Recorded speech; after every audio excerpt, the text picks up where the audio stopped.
unapolisikiza neno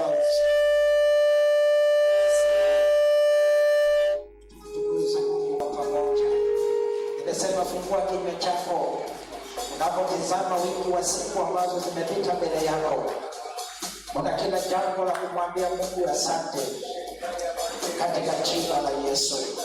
Kama Mungu wa mbinguni, tunakutukuza, tunakuinua na kukuabudu. Tunapolisikia neno la uzima, sifa na heshima zikurudie wewe. Roho Mtakatifu wa Mungu, Roho Mtakatifu wa Mungu, usika katika neno hili, usika katika maisha ya misho, usika katika maisha yao. Tunaje na Baba jina lako katika jina la Yesu. Oh, asante Bwana Yesu. Asante Bwana Yesu. Asante Bwana Yesu. Oh, hakuna Mungu kama wewe. Hakuna kama wewe.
no other God like you. We are giving you the honor and all the glory. We have come before you to worship you. We have brought our substances before you. But it is your time for you to speak to us. We have come expectant. We are waiting to hear from you. Use us as a vessel with my interpreter, that we can release your word according to your will. We thank you and bless your name. In Jesus' name. Amen. Let us never approach God.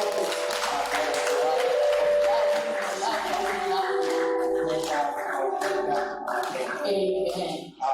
Hallelujah. Hallelujah. I'm so delighted today to be here. I want to say thank you for each one of you for the prayers that you have been praying for me when I was away. I know it is because of that prayer that God has given me a chance to be back here.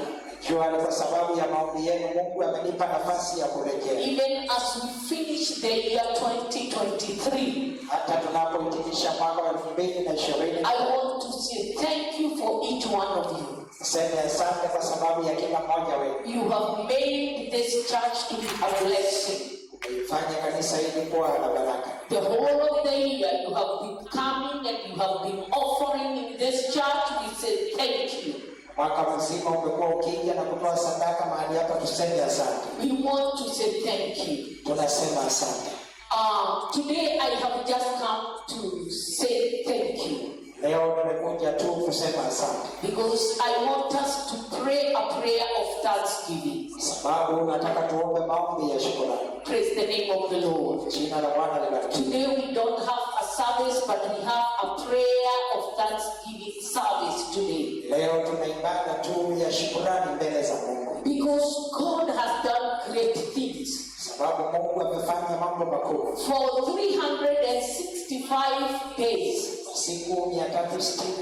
He has protected us.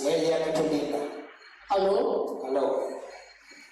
We are not better than those that have slept. There is no sacrifice nor a token that we have brought before God that has made us to come this far.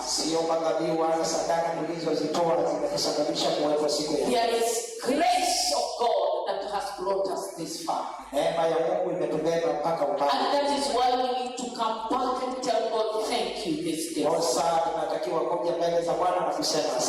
want to speak to them that listen to us every Sunday for the whole year that we have been here.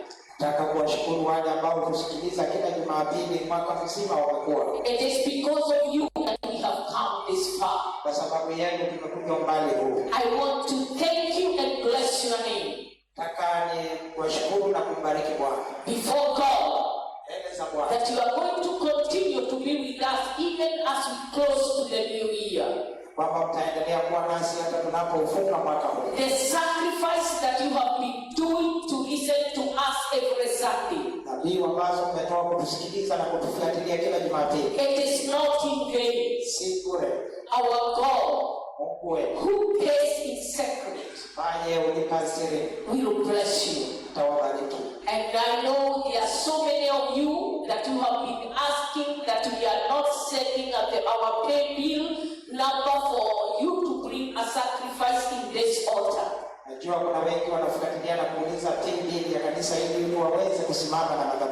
know the technical team will do that for you.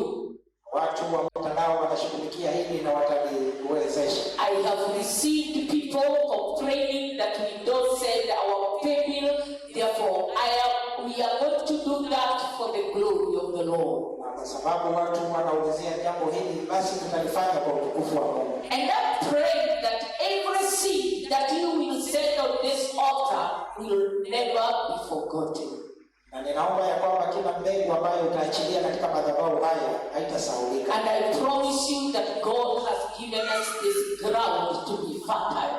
Na ninakuhakikishia kwamba Mungu ametupatia ardhi hii ili tuweze kuzalisha. And that is why right now we are giving thanks to the Lord for all that He has done to us. Because tunamtolea Mungu shukrani kwa mambo yote aliyotutendea. Therefore, I want you to join us as we give thanks to the Lord for the whole year, for the things that He has done in our lives. Naomba ungane nasi tunapotoa shukrani mbele za Mungu kwa sababu ya yote aliyotutendea ndani ya mwaka huu. I want us to open our Bibles in the book of Ephesians chapter 5. Naomba tufungue Biblia zetu katika kitabu cha Waefeso 5. And then we read verse number 20. Some mstari wa 20. Efeso 5 mstari wa 20. If you read before me, just Na kumshukuru Mungu Baba siku zote kwa mambo yote katika jina lake Bwana wetu Yesu Kristo. praise the name of the Lord. Jina la Bwana libarikiwe. In the book of Ephesians, the Bible says we give thanks to the Lord for all things. Katika Biblia wa Efeso 5 neno la Mungu linasema tumshukuru Mungu Baba siku zote. I want you to look at the word all things. Nataka uliangalie neno ambalo linasema tumshukuru Mungu kwa mambo. This year might not be so good for you. Mwaka huu labda haujakuwa mwema sana kwako. There are so many struggles that you have gone through. Kuna ming'ang'ano mingi ambayo umeipitia. Maybe lack of finances. Labda ulikosa fedha. And other things that did not work according to the way you wanted it. Kuna mambo mengine ambayo hayakwenda vile ulivyotarajia. But the Bible is telling us, Lakini Biblia inatuambia we thank God for all things. tumshukuru Mungu kwa mambo yote. Praise the name of the Lord. Jina la Bwana libarikiwe. I want you to thank God, even if there is something you have passed through that was not acceptable to you. Nataka umshukuru Mungu hata kama kuna jambo ulilipitia ambalo labda halikupendeza mbele zako. Maybe there was a painful thing that passed through the year. Labda kuna jambo la uchungu ulilipitia ndani ya mwaka huu. Maybe there are things that did not go the way you wanted. Labda kuna mambo ambayo hayakwenda vile ulivyotarajia. Today is our day to say thank you before God. Leo siku yetu kusema asante kwa Mungu. Because I learned something. Sababu nikajifunza jambo. That God will never bless us when we have not thanked Him for what He has done in the past. Kwamba Mungu hawezi kutubariki mpaka tufikie mahali pa kumshukuru kwa yale aliyotutendea. There were 10 lepers that were healed when they were told to go and show themselves to the priests. Kwa wakoma 10 waliopona na kisha wakaambiwa waende wakajionyeshe kwa makuhani. But one of them, and he was a Samaritan. Mmoja ambaye alikuwa Msamaria. When he saw the healing, Alipouona uponyaji, he decided not first to go and show himself to the priests. akaamua kwanza asiende kujionyesha kwa makuhani. He said, I must go back to Jesus first. Sema kwanza nirudi kwa Yesu. And I said, thank you because I have seen the healing. Kisha nishukuru kwa sababu nimethibitika katika uponyaji. When the others were going to show themselves to the priests, Wakati wengine walienda kujionyesha kwa makuhani, he returned yeye alirudi. and went back to Jesus. Akarudi kwa Yesu. And he said, Akamwambia, I have come to say thank you nimekuja kukuambia asante because I'm healed. sababu nimepona. But Jesus said, Yesu akasema, were you not 10 when I sent you to go? je, hamkuwa 10 niliowatuma kwenda kwa makuhani kujionyesha? And he said, Kisha akasema, I want just to say thank you. nilirudi tu kusema asante. And Jesus said, be whole. Yesu akasema, uwe mzima. Sometimes we don't know the meaning of the word be whole. Wakati mwingine hatulifahamu neno la kuwa wazima. Because in our times we have never seen people who were affected by leprosy. Kwa sababu nyakati zetu hatujaona watu ambao wameugua ukoma. You know, in our times when I was working in the medical, I saw people that had leprosy. Wakati nilipokuwa nafanya katika taasisi taasisi ya afya nilikutana na watu waliokuwa wenye ukoma. They used to cut the joints of the hands, the ears, the nose, and some even the lips of the mouth. Ukoma ulikuwa unachonga ncha ya vidole, masikio, mapua na sehemu mbalimbali. And therefore, sometimes you will see no one having no toe or the rest because they have already been cut by the leprosy. Wakati mwingine umekutana na mtu ana vidole vya miguu kwa sababu vimechongwa na ukoma. Therefore, Jesus was telling this person, be whole. Wakati Yesu alikuwa anamwambia mkoma huyu kuwa mzima, He was telling the hands, he was telling the fingers, he was telling the toes, he was speaking to the ears that had been cut from this man to come back and get to their position. wakati alikuwa anamwambia uwe mzima, alikuwa ananenea vidole vilivyokuwa vimechongwa vya mkono na mguu, masikio, mapua, na kuyaambia yachukue umbo lake lile la mwanzo. It looked as a simple thing to say thank you. Inaonekana kama jambo dogo kusema asante. But it brought a very big difference between the one and the other 9.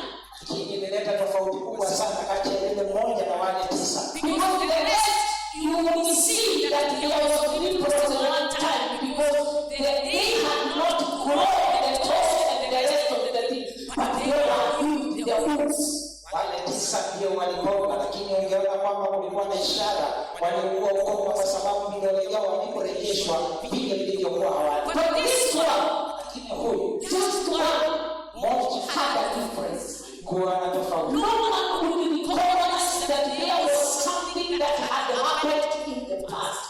Kuna mtu ambaye angetambua kilichofanyika siku zilizopita. Today, God wants to wipe those things that had happened in the past. Anataka kufuta mambo yaliyofanyika awali katika maisha yetu. They might not be good. Waweza kuwa sio mazuri. They might be easy, like the roots of these people. Yanaweza kuwa yanatiririka damu kama ya watu hao. They may be so painful. Yanaweza kuwa na uchungu ndani yake. But our thanksgiving may put them at the top of our ears. Lakini kushukuru utayarudisha nyuma kabisa. Praise the name of the Lord. Jina la Bwana libarikiwe. Give thanks to God because of all things. Toa shukrani kwa Mungu kwa sababu ya mambo yote. Philippians chapter number, let's go to the book of Philippians, Wafilipi chapter number 4 verse 6. 4:6. Msijisumbue kwa neno lolote, bali katika kila neno kwa kusali na kuomba pamoja na kushukuru haja zenu na zijulikane na Mungu. Praise the name of the Lord. Jina la Bwana libarikiwe. You are not supposed, the Bible here is telling you that do not be anxious. Biblia hapa inatuasa tusijisumbue. Praise the name of the Lord. Jina la Bwana libarikiwe. But there's something that he has spoken. Kuna jambo ambalo amelizungumza. The only thing that makes us not to be anxious Jambo ambalo linatufanya tusijisumbue is to be in prayer, in petition, and in thanksgiving. ni kwa kusali, kuomba pamoja na kushukuru. Praise the name of the Lord. Jina la Bwana lisifiwe. When we pray a prayer of thanksgiving, Naomba ombi la shukrani. petition means bringing whatever we want God to do in the presence of God. Ni kuleta yale ambayo tunahitaji Mungu afanye katika maisha yetu. When we bring it in thanksgiving, Hapo yalete kwa moyo wa shukrani. the anxiety that has been attached to our lives, Na shauku ambayo imekuwa ndani ya mioyo yetu. the usumbufu, Usumbufu ambao umekuwa ndani ya mioyo yetu. praise the name of the Lord, Jina la Bwana libarikiwe. will be taken care of. Utashughulikiwa. Thanksgiving is a result of God removing every anxiety to your life. Shukrani ni njia moja ya kuonyesha Mungu kuondoa usumbufu wa aina yoyote katika maisha yako. Praise the name of the Lord. Jina la Bwana I libarikiwe. don't know whatever has caused anxiety in your life in this year that you are almost passed through. Sijui ni nini ambacho kimeleta usumbufu katika maisha ndani ya mwaka huu ambao tunaumaliza. But God wants you to give a prayer of thanksgiving. That when you are crossing over, anxiety will not cross together with you. Mungu anataka utoe shukrani mbele zake ili aina yote ya masumbufu yasifuke na wewe katika mwaka huu. We are crossing down every anxiety.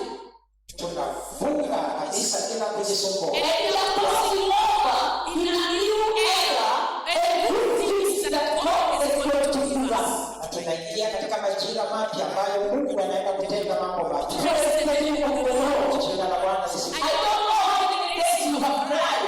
Sijui ni siku ngapi umelia. I don't know what is happening in your life. Sijui ni nini kinafanyika katika I maisha. don't know what has been happening to your family. Sijui nini kimefanyika katika But I familia. have come with a word from the Lord. Lakini nimekuja na neno kutoka kwa Bwana. You are not supposed to carry the anxiety with you. Haustahili kubeba masumbufu ndani yako. The Lord is here to help you to cross over in a new way. Bwana Mungu yuko hapa kukusaidia uvuke katika njia mpya. And what he needs is one dose of thanksgiving. Na anachokihitaji kutoka kwako ni neno la shukrani. Praise the name of the Lord. Jina la Bwana libarikiwe. Also Colossians chapter 4. Wakolosai, You know, I'm going very quickly because I want us to pray. enda haraka kwa sababu nataka tuombe. Wakolosai 4 And then we read verse 2. mstari wa 2 neno linasema, Okay. dumuni sana katika kuomba, mkikesha katika kuomba huku na shukrani. And then read from verse number 3. 3 inasema, mkituombea na sisi pia kwamba Mungu atufungulie mlango kwa lile neno lake, tuinene siri ya Kristo ambayo kwa ajili yake nimefungwa. Praise the name of the Lord. Jina la Bwana libarikiwe. Paul was writing this letter in prison. Paulo alikuwa akiandika barua hii akiwa gerezani. And he wrote the letter and said, Kisha akaiandika barua ama waraka akasema, he was telling the people of Colossae, alikuwa anawaambia watu wa Kolosai, devote yourself in prayer and thankfulness. dumuni sana katika kuomba, mkikesha katika kuomba huku na shukrani. Hallelujah. Haleluya. You see, prayers and thanksgiving are going together in every part that we are reading. Maombi na shukrani yanaandamana katika kila somo tunalosoma. Because there is no other way to communicate thanksgiving before God. It is only the prayer which is the right to God to receive thanksgiving. Kwa sababu hakuna njia nyingine tunaweza kufikisha shukrani mbele za Mungu isipokuwa kupitia kwa neno la maombi. That is where prayer and thanksgiving, they are like brother and sister, they cannot be put apart. Kwa maombi na shukrani hauwezi kuyatenga, ni kama mtu na ndugu yake. Praise the name of the Lord. Jina la Bwana libarikiwe. Therefore, I want you to start thinking, Naomba uanze kutafakari. what have I gone through the whole year? Nini nimepitia ndani ya mwaka mzima? What good have I received in the year? Mambo ngapi ambayo nimepokea ndani ya mwaka huu? And what have I suffered in the year? Na ni mangapi nimesumbuka ndani ya mwaka? And you start giving that to the Lord. Kisha uanze kutoa shukrani mbele za Mungu. Even if you pass through fire, you are not consumed. Hata kama ulipitia kwa moto haukuteketea. Praise the name of the Lord. Jina la Bwana There are others that were consumed, they must pray, and some of them have already slept. na wengine ambao baada ya kupitia moto walirudi nyuma, na wengine hata sasa wamelala. But you are here. Lakini wewe uko hapa, That means God has a plan for you. maanisha Mungu ana mpango kwa ajili yako. It doesn't matter what is happening. Jalishi kile ambacho It doesn't matter what has happened. jalishi kile ambacho kimetendeka. Praise the name of the Lord. But as far as God has brought you this far, Kile maadamu Mungu ametendea na wewe mpaka He has a purpose for your life. nalo Yesu kwa ajili And yako. that has been a problem is not going to kill you. Kile ambacho kimekuwa shida kiwezi kukuua. It is just a test to bring you where you are to pass you to the next generation. Ni mtihani wa kuleta mahali ulipo na kukufikisha katika kiwango kingine. Praise the name of the Father. Jina la Bwana libarikiwe. First Thessalonians chapter 5. Thessalonike wa kwanza 5:18. And then we read verse 17 and 18. 17 na 18. Ombeni bila kukoma, shukuruni kwa kila jambo, maana hayo ni mapenzi ya Mungu kwenu katika Kristo Yesu. Praise the name of the Lord. Jina la Bwana libarikiwe. Repeat it again. Sema mstari wa 17 wa Thessalonike wa kwanza 5. Ombeni bila kukoma, shukuruni kwa kila jambo, maana hayo ni mapenzi ya Mungu kwenu katika Kristo Yesu. Praise the name of the Lord. Jina la Bwana lisifiwe. Before we come to pray continually, verse number 16 says, rejoice always. Kabla ya kuomba bila kukoma, 16 inasema furahini siku zote. Praise the name of the Lord. Jina la Bwana lisifiwe. There are things that came that cannot give you that joy. Labda kuna mambo yaliyokujilia yawezi kuachilia furaha. Praise the name of the Lord. Jina la Bwana libarikiwe. But the Lord is telling us to rejoice Kile Bwana anatuambia kufurahi always. siku zote. And then pray continually Kisha uombe bila kukoma. and give thanks in all things, Kisha umshukuru kwa kila jambo all circumstances. katika hali zote. For it is the will of God through Christ Jesus. Maana hayo ni mapenzi ya Mungu kwenu katika Kristo Yesu. Rejoice. Furahi. I want us to rejoice before the Lord because God has given us a chance to be alive. Nataka kufurahi mbele za Bwana kwa sababu ametupatia nafasi ya kuwa hai. I left this place Ndoka mahali hapa and I remember telling you one of the sons that I have brought up when we were in the NYS has slept. nikakuambia kwamba kuna mmoja wa vijana niliowalea akiwa NYS alikuwa amelala. He's the one that made me to go earlier than expected. Yeye aliyenisababisha kuondoka mapema kuliko ilipotarajiwa. And that is why I did not even come to say goodbye to you when I was going. Kosa sikuja hata kusema bye bye nilipokuwa naondoka. Therefore, I went to bury my son at Nyeri. Nilienda kumzika mtoto wangu kule Nyeri. And we drove all the way to Nyeri. Niliendesha mpaka kule Nyeri. And I arrived to the hostel. Kafika pale nyumbani. I cried tears. Nililia machozi sana. It had rained too much.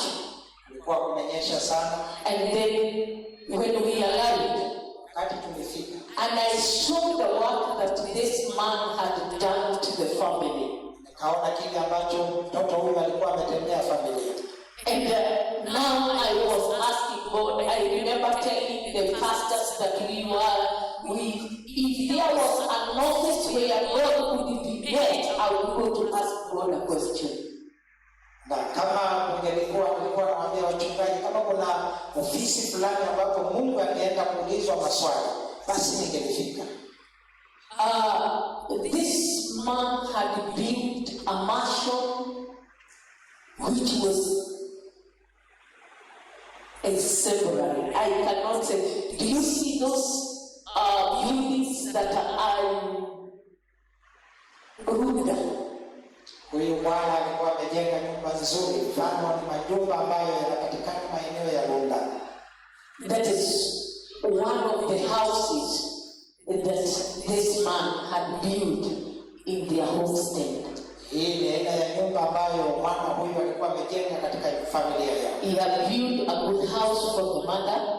Jengea mama nyumba nzuri. And his house was already making one thing for them to enter in on returns. Nyumba yao ilikuwa imesalia kuwekwa marumaru ili waweze kuingia.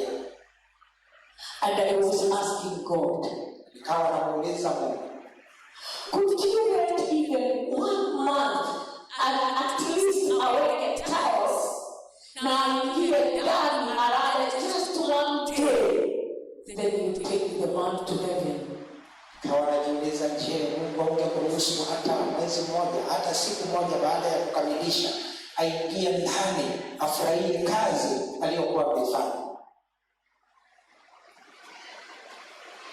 I say, if there was a question to be asked, I would have gone to God and asked God, really? Kama kuna swali ambalo ningeenda mbele za Mungu na kumuuliza, ningemuuliza Mungu, kweli ni hivi? I stood in the front door of this house and my tears were rolling down. Mama katika mlango wa mbele wa nyumba hii, machozi yalikuwa yananitiririka. When I saw the great work this man had done, nilipoona kazi njema ya huyu mwana, but he did not use whatever he was doing.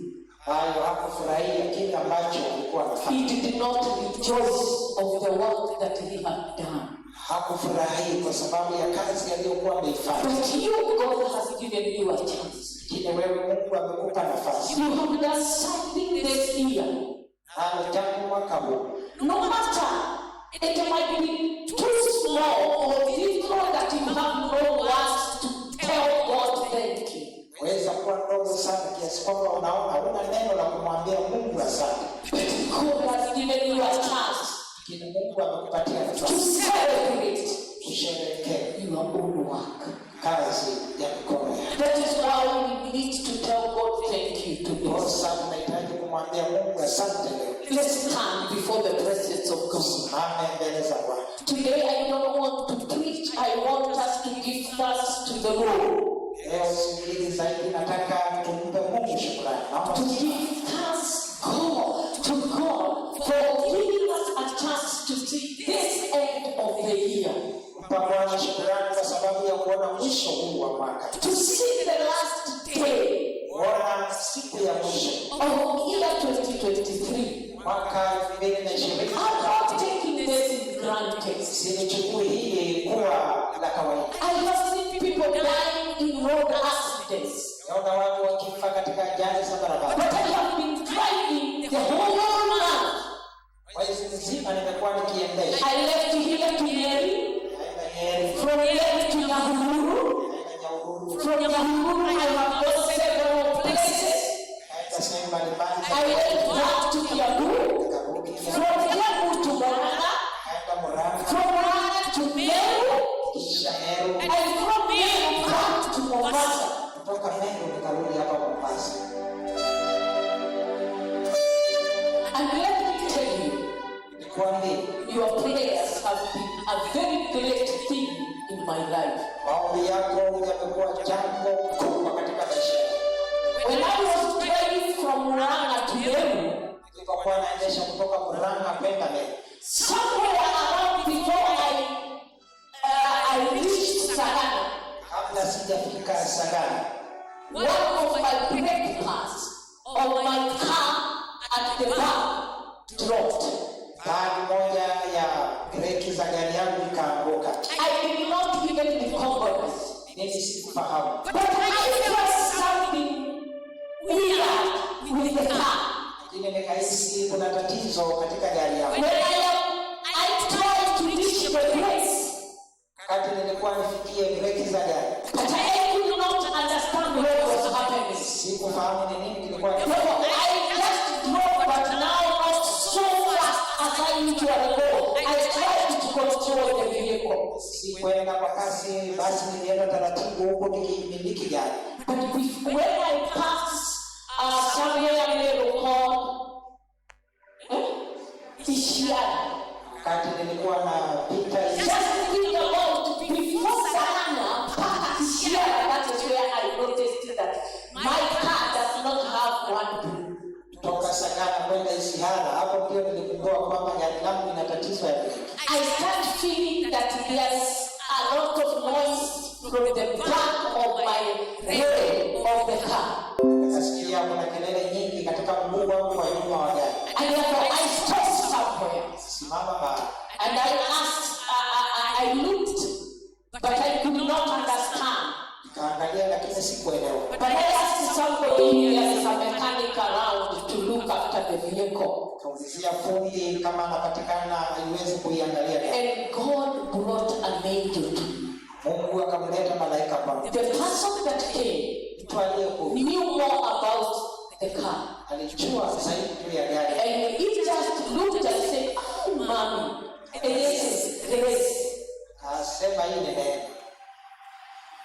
Your car does not have brakes. One part of the brakes at the back." Pande moja wa brakes za gari yako. Therefore, I asked him, now what do we do? Eleza tufanye nini? We had to drive back to that place called Ishara. Tukarudi pale Ishara. Therefore, I looked for somewhere to buy the brakes. Angalia mahali pa kununua zile. But there were no parts of brake of my car in that town. Hazikupatikana pale Ishara. Somebody said, Mama, nunua brake pads sa inaitwa nini ile gari? Probox. Nunua brake pads za Probox. I'll make them at the Euro 50. They can make you reach Meru. Tazikarabati ili uweze kufika mbele. And that is what they did. Hivyo ndivyo walifanya. Therefore, I drove all the way home.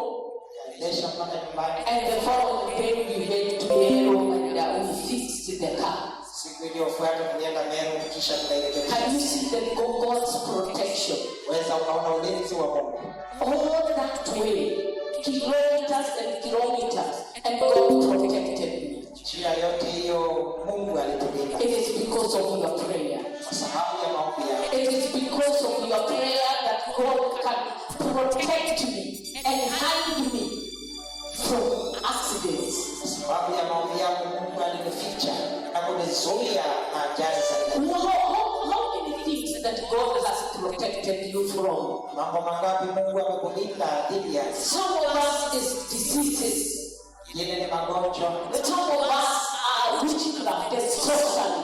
Yeye ni uchawi wa kupiga. Words that have spoken evil against us. Neno yaliyonena kinyume na maisha yetu. And God has protected us. Mungu ametulinda. We need to say thank you. Taji kusema asante. Today is also a day to tell God to forgive us. Leo ni siku nyingine ya kumwambia Mungu atusamehe. Hallelujah. Hallelujah. All the things that you might have done this year. Mambo yote ambayo unaweza Mungu yafanye mwaka. There might be things that you have done contrary to the will of God. Mengine yalikuwa kinyume na mapenzi ya Mungu. You know yourself. Wewe unajifahamu. You know your name. Wewe unajua You jina. know your mind.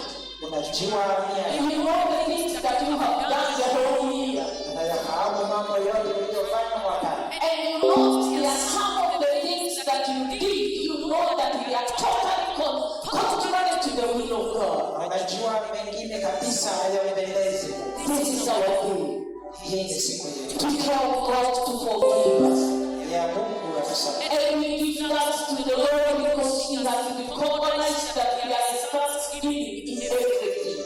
Shukuru Mungu kwa sababu tumetambua hiyo shukrani. And we tell God thank you for patience to us to come all the way. Na tumwambie Mungu asante kwa kutuvumilia mpaka mahali. Although we are sinners, we have done so many things, but He has given us a chance not to die sinners. Hata kama ni wenye dhambi, haujatoa nafasi tufe wenye dhambi. Hallelujah. Hallelujah. And me as your pastor and your bishop, Mimi kama mchungaji na askofu wako, I want first and foremost to ask forgiveness for each and everyone I have caused trouble. niombe msamaha kwa yeyote yule ambaye anaweza kuwa kumletea masumbufu. I'm a human. Ndio, askofu naye ni mwanadamu. I may have done contrary to your will. Labda nikafanya kinyume na mapenzi. I have maybe taught something that reached you, and maybe what it reached you is not what I meant. Nikazungumza jambo na nilipokufikia labda sio makusudio yako. And you felt something because of what I have done. Na ukapata majeraha kwa sababu ya kile nilichozungumza. By God's grace, I pray that this day is a forgiving day. Neema ya Mungu niombe siku ya leo ukanisamehe. Praise the name of the Lord. Jina la Bwana.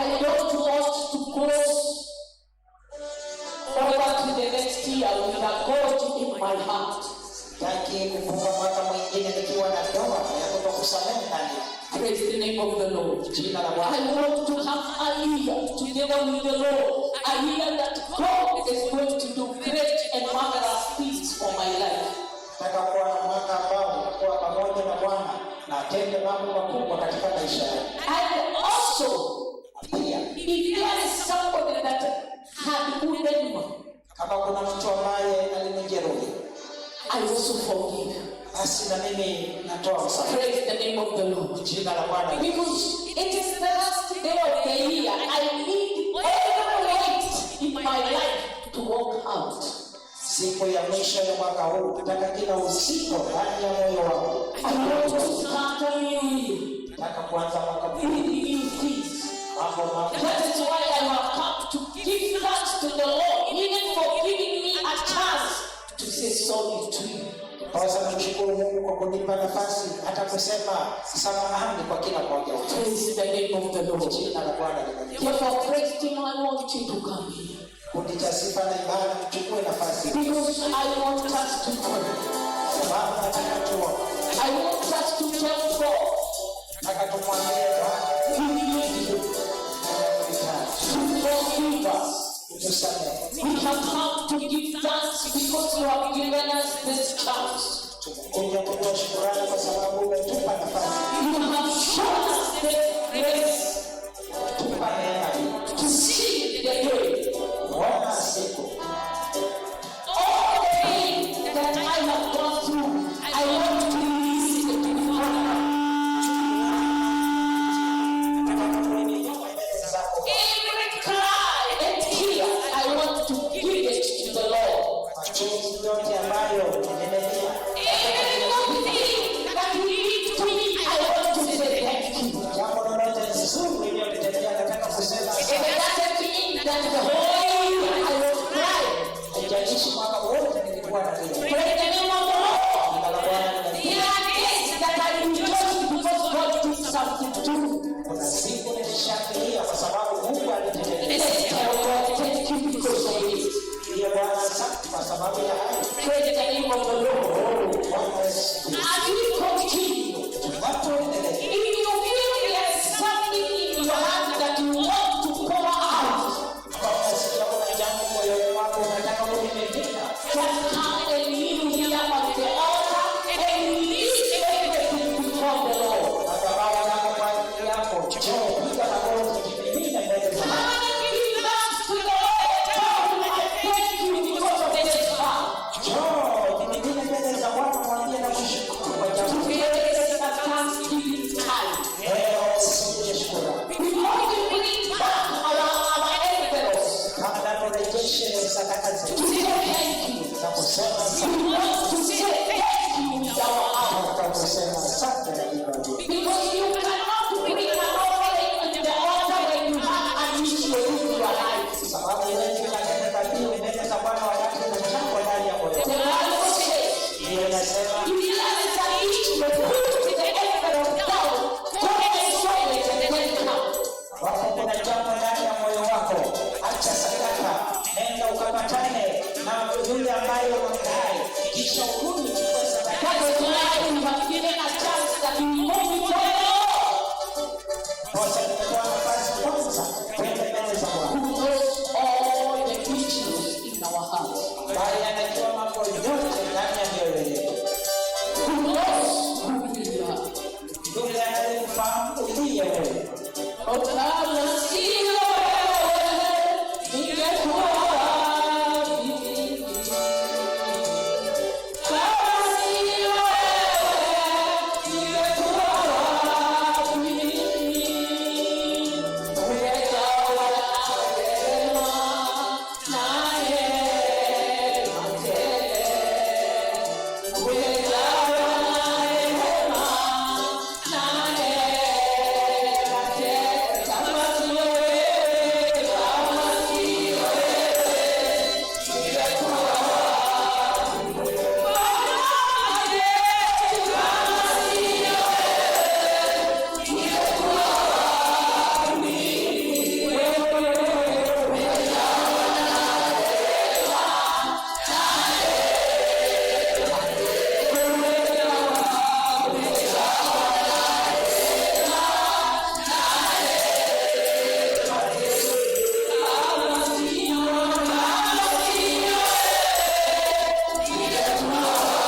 ashike bahasha yake na mkono. Yule ambaye alikuja na bahasha ya rangi, uchukue bahasha yako. Na yule pekine ako na kitu na hakuwa na bahasha, achas kitu bahasha. Tumekuwa na kanike, kiwa una haja ya bahasha, uwe mkono wako.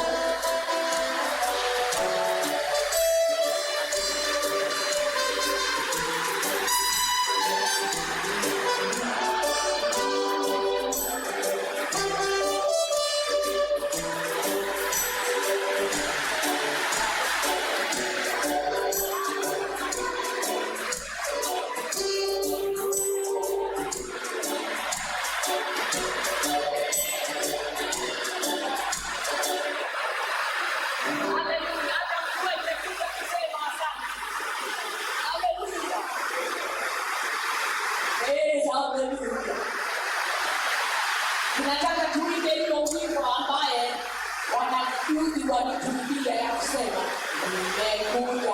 Hiyo sadaka tunakuja kuiendelea hapa kwa madhabahu. Hapa ndio unakuja kusema asante kwa mambo yote ambayo Bwana amekufanyia mwaka mzima, ukishukuru kwa sababu ya Mungu kukufanya mpya tunapovuka. Ukiwa huna usimame. Next Sunday, wale ambao pengine hatujapata tunapata tukaleta sadaka yetu. Bwana asifiwe sana. Tumekuja kusema asante. Tumekuja kusema asante. Tumekuja kusema asante. Tumekuja kusema asante. Wewe wako Baba, asante. Tumekuja kusema asante. Kama familia tunataka kusema asante. Tumekuja kusema asante. Tumekuja kusema asante.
Tumekuja kusema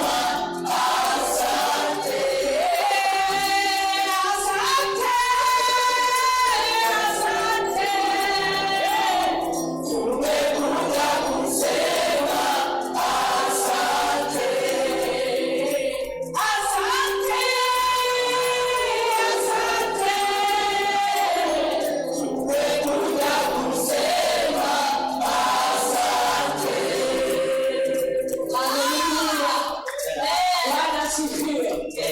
Tumekuja kusema nini? Asante. Na wale ambao hawakuwa na asante Sunday, pia tutakuwa na asante kwa wale ambao hawakuwepo na hatukujua kuko na bahasha. Si ni kweli?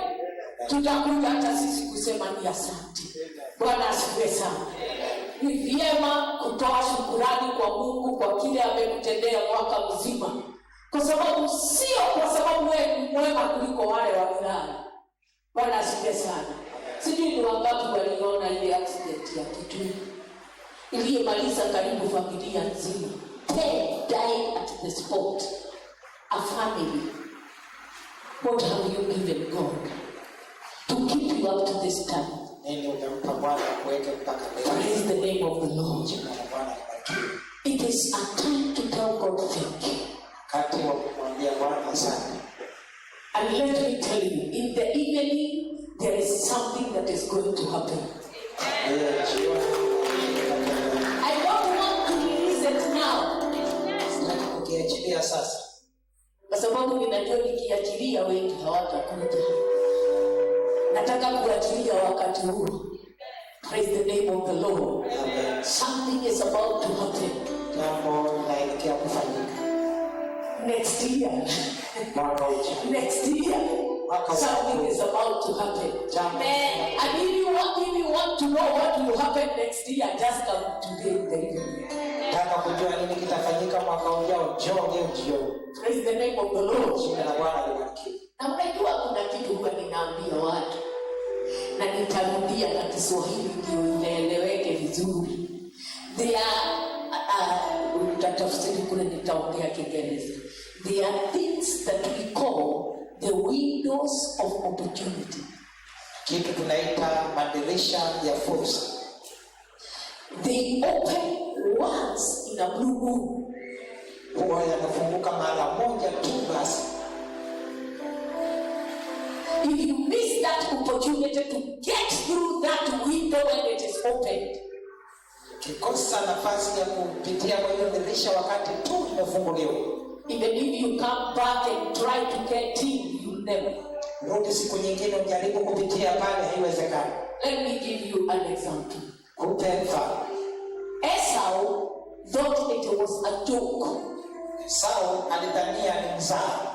When there was a window of opportunity that was opened, kati kulikuwa na mlango uliofunguka wa fursa, for the inheritance of the firstborns, kwa ajili ya urithi wa mzaliwa wa kwanza. Just because he did not care, just because of one threat, ya devil, he risked the opportunity. Na kwa sababu hakujali, kwa sababu ya sahani ya mchuzi, alipoteza hiyo fursa. But he tried to come back when the window was still closed. Lakini alijaribu kurudi wakati ule mlango ulikuwa umefungwa. And he was telling the father, akawa anamwambia baba, is there not even a small blessing that you have left for me? Hakuna hata baraka kidogo ambayo inaweza kuwa imesalia kwa ajili yako. Do you know what the father said? Jua baba alimwambia, the only blessing that is left, baraka pekee iliyosalia, you are going to be a servant to your brother. Utaenda kuwa mtumwa wa nduguye. Because you lost the opportunity when the door was opened. Kwa sababu ulikosea fursa wakati mlango ulifunguliwa. Don't miss when the window of opportunity is opened. Usikose wakati fursa imefunguliwa. This evening we are going to write things that I will tell you. Siku wa leo naenda kuandika mambo ambayo nitakwambia. And we shall lay them here. Kisha tutayaweka hapa. And I know it is a year of opening windows. Mwaka wa madirisha kufunguka. And somebody who will not lose this opportunity, bali atakosa fursa hii, will get it. Ataipata. Pastor, I want to bless this things.